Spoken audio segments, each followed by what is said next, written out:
I'm not trying to overstate it. I'm being completely sincere, as I always try to do.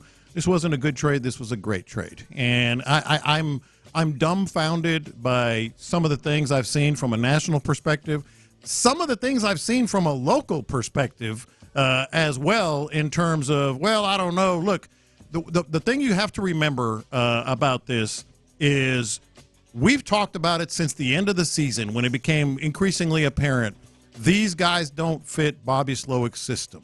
You know, there was a disconnect. We used that word a lot. These guys being Kenyon Green, Shaq Mason, Titus Howard, Laremy Tunsil. Why'd you put that emphasis on? Titus Howard, Laremy Tunsil. They don't fit. They don't fit D'Amico Ryans is what we should have been saying. They don't fit what D'Amico Ryans wants in players on both sides of the ball. We know what they've got. This was a great trade. You can be, no matter how good you are, and Laremy Tunsil's good, obviously very, very good. If it's not a culture fit, it won't work. It won't fit. Laremy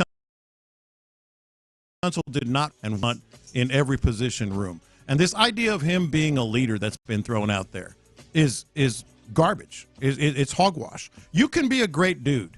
You know, somebody put out there on Twitter, you know, I forget exactly who it was because there were some locals doing this as well. The players love rocking with Laremy Tunsil. Yes, they do. There's a lot of guys I love rocking with that I would never consider a leader, that I would never consider a swarm-type player, that I would never consider a guy that I want in that offensive line room as an example of how to be. So those two things can happen at the same time. Yeah, they were rocking with him. He's a fun guy. He's a captivating personality. We've had him on this show multiple times. Laremy Tunsil is a good dude. He's not a leader. He's not. He's just not. You know, to compare those two things, to say those two things is just you're not being sincere. You know, and so this was a great trade for the room. There are a lot of things to consider, but the main thing you should consider when you go, okay, what now? And we'll get to that later. Is you don't think Nick Caserio has a plan already in place, if not in motion, on how to fix this, how to get the offensive line going? I would sure hope so. And the way that he has been wheeling and dealing, it does seem like at the very least he's got contingencies in place, right? That is something that seems very evident. Again, we were talking in various ways about, you know, the level of belief that you have in this front office to get things done. And, oh, boy, right, like they have continued to give you reasons to believe that. And I guess I owe a mea culpa to the listeners because there's been various ones over the offseason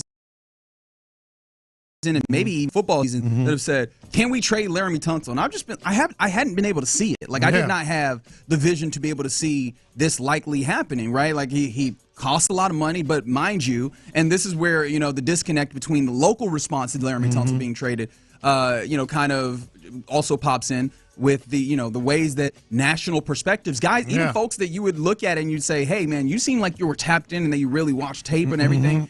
They all were so perplexed that Laremy Tunsil, the best pass protector on the offensive line, on an already bad offensive line being traded, you look up and I figured that you look at it as you're trying to fix it. Yeah. And yes, there is false start issues, continual false start issues. Yes, he was not good enough in the run blocking aspect of it. And sometimes you wondered how committed he was to the idea of run blocking. But it's still, I was like, that still feels somewhat like foundational. It still feels like, are you willing to give up what you know in the pass blocking for the uncertainty of trying to figure out something beyond that?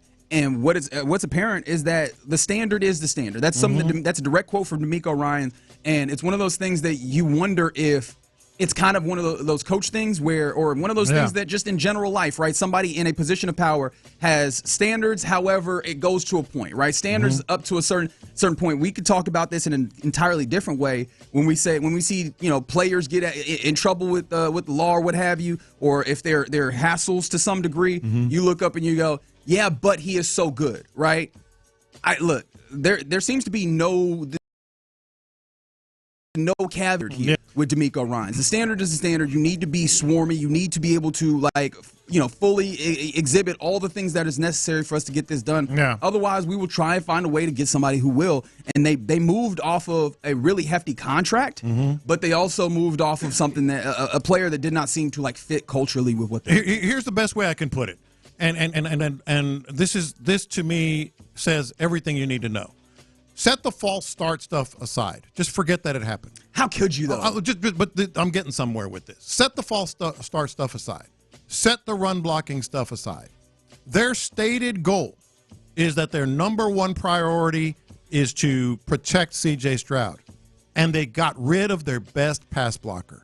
That's all you need to know about his fit here. Well, unless you think that the dudes running this are idiots, because that is something.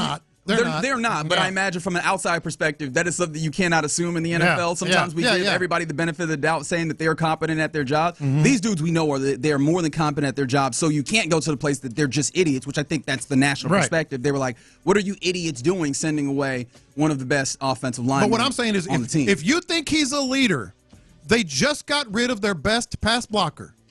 Those two things don't fit. If he was a leader, they would not have gotten rid of their best pass blocker when their stated goal is to, number one, more than anything, protect C.J. Stroud. That's why it's a great trade. DeMeco Ryans, one thing I've picked up on him here in 2+ years here is you're either this or you're not. And there's no like, well, maybe this, maybe that. You're either swarm or you're not. You're either a culture fit or you're not. And Laremy Tunsil was not. Again, you can't comprehend him or think of him as a leader and then get rid of your best pass blocker. You can't do those two things. Don't jibe. They just don't fit. Well, and here's the thing, right? Even with the concept of leadership, right, which I think is strong, but we don't even have to go there. I think that if you just look at the cap considerations of this by itself, this deal makes sense, which is why I was kind of surprised that people had all these issues. What is one of the things that we learned? Hell, even in pre-agency, before we got to like the actuality of free agency, you saw not one but two leading pass rushers in this league get exponentially higher money. When you talk about the 35 thereabouts million that Max Crosby got on average annual value, and then after that, the 40 million on average annual value that that Myles Garrett got. That makes you know that this Will Anderson Jr. extension that's coming up here relatively soon. Going to be big. We saw J.C. Horn pick up a 4-year, $100 million deal, which is literally the largest for a defensive back in NFL history. Derek Stingley deal, going to be massive. And then we saw Josh Allen get a huge deal where they ripped up the previous deal to give him big money. We all know that C.J. Stroud is going to get big-time money. If you are looking at all those, I don't know. I think that you want to, one, look at the fact that how for a long time you want to try and align your window with all these guys. And that doesn't really work when you're paying $25, $28 million for a left tackle who is 31, who's a little bit ahead of this. Like, you can make it as simple as the money does not really seem to make sense. Go ahead and get you some cap relief and see if you can get younger at that position, younger and cheaper as you go forward. The only thing that kind of then you have a question about is how do you do that in the immediate future? Because that works for in 2 years, in 3 years. In the immediate future, you also want to be a contender, and that's when you come back to the idea of he didn't do all of the things that were necessary. He didn't do all the things that were necessary. The money clearly is angling and strategizing for those 3 big contracts.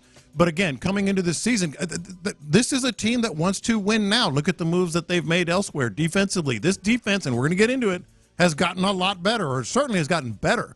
And we're going to talk about that in just a few minutes in terms of at the safety position, which is another position that I've been pining for a long time. And I'm glad they finally got somebody in there that's definite swarm.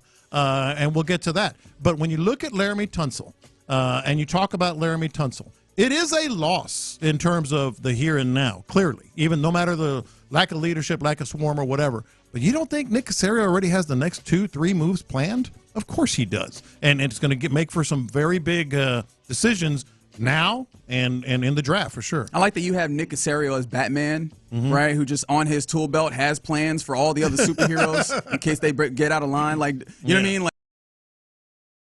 Like Batman tonight, just in case Superman gets out of line. You were like, you have it to where Nick Caserio's like, should we need to move off from this left tackle? I got this step and that step. Should Eric Murray get an exorbitant deal to the Jacksonville Jaguars? We will trade this offensive guard that we probably can't play, right? And in the last year of his deal, should we not extend him or pick up that 5th-year option for a safety who won a Super Bowl this past year, led his team, his Super Bowl winning team in interceptions, and is swarmy as hell.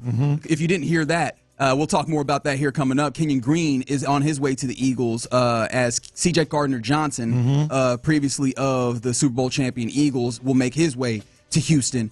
But yeah, man, it does seem like, dude, even if he does not already have those things in play, it feels like he's moved nicely, responding to the stimuli, responding to what has happened out there.